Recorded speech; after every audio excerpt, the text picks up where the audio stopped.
আসসালামাইকুম। আপনাদের জন্য কচু ছড়া মাছ দিয়ে রান্নার রেসিপি নিয়ে আসলাম। কচু ছড়া মাছ দিয়ে রান্না করলে খেতে খুব মজা ভালো হয়। অনায়াসে অনেক ভাত খাওয়া যায় কচু ছড়া দিয়ে। আমি প্রথমে কচুর ছড়াগুলো কেটে ধুয়ে হালকা বাপিয়ে নিয়েছি, তারপরে মাছগুলো ভেজে নিতেছি। মাছ দিয়ে কচু ছড়া রান্না করলে খুব টেস্টের। বাসায় এভাবে রান্না করে খেয়ে দেখবেন। আমি মাছগুলো হলুদ লবণ দিয়ে ভাজি করে নিয়েছি, লালচে ভাজি করে নিয়েছি মাছগুলো। তারপর একটা কড়াইয়ে তেল দিব, কড়াইটা গরম হয়ে গেছে।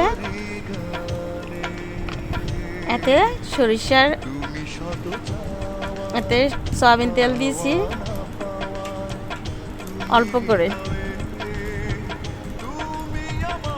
তারপরে বাপিয়ে রাখা কচু ছড়াগুলো দিয়ে দিলাম।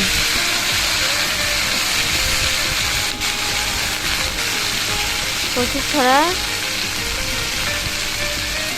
বাপিয়ে রান্না করলে ভালো হয়। তাতে দিয়ে দিলাম রসুন বাটা, পরিমাণ মতো হলুদের গুঁড়া।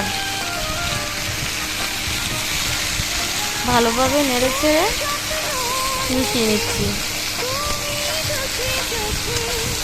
ভালোভাবে কচু ছড়া রসুন হলুদে মিশিয়ে নিতেছি।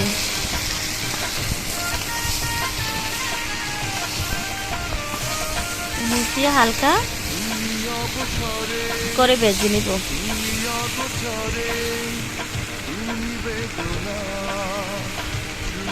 ভালোভাবে নেড়ে ছেড়ে দিচ্ছি যাতে সবগুলোতে মিশে যায়।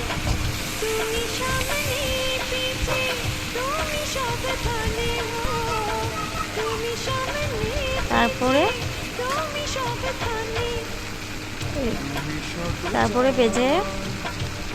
ভালো করে ভেজে নিয়ে এতে মরিচের গুঁড়া দিয়ে দেব। মরিচের গুঁড়া দিয়ে দিলাম।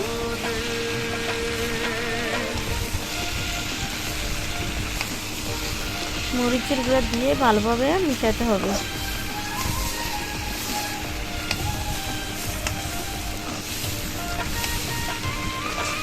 কালারটা কত সুন্দর হচ্ছে দেখছেন।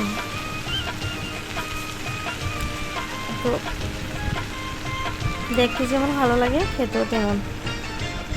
হালকাভাবে ভেজে নিয়ে আমি লবণ দিয়ে দিলাম, পরিমাণ মতো লবণ দিয়ে আবারও মিশিয়ে নিব। ভালোভাবে নেড়ে ছেড়ে দিতে হবে যাতে না লেগে না যায়।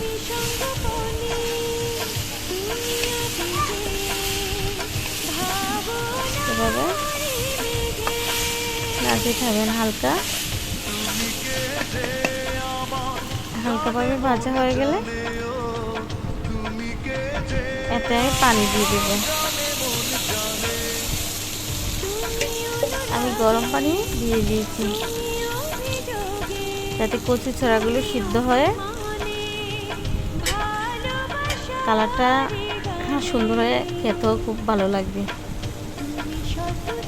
এভাবে কচু ছড়া রান্না করে দেখবেন খেতে অনেক মজা। আমি 5-6টা কাঁচামরিচ দিয়ে দিচ্ছি। তারপর ভেজে রাখা মাছগুলো দিয়ে দিব।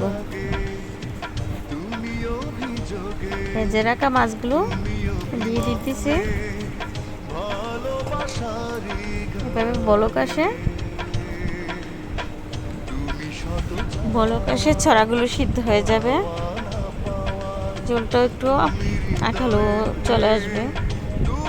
ঢাকনা দিয়ে 5-6 মিনিট রান্না করে নিব দমে রেখে।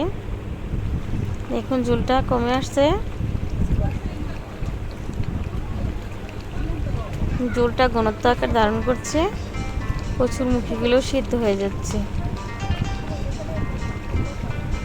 আমার কচু ছড়াগুলো সিদ্ধ হয়ে ঝোলটাও কমে আসতেছে। এভাবে আমি রান্না কমপ্লিট করে নিতেছি।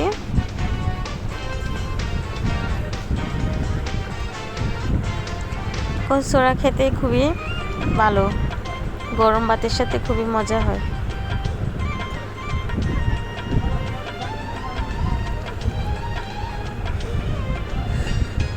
আমার রান্না কমপ্লিট হয়ে গেছে। দেখুন পানির লোকটা কেমন হয়েছে, দেখতে যেমন সুন্দর, খেতেও তেমন টেস্ট। এভাবে গরম ভাত দিয়ে কচু ছড়াগুলো রান্না করে খেয়ে দেখবেন, অনেক ভালো হবে। আমার ভিডিওটা ভালো লাগলে লাইক কমেন্ট শেয়ার করে দিবেন, আবারও আপনাদের জন্য নতুন ভিডিও নিয়ে আসার জন্য।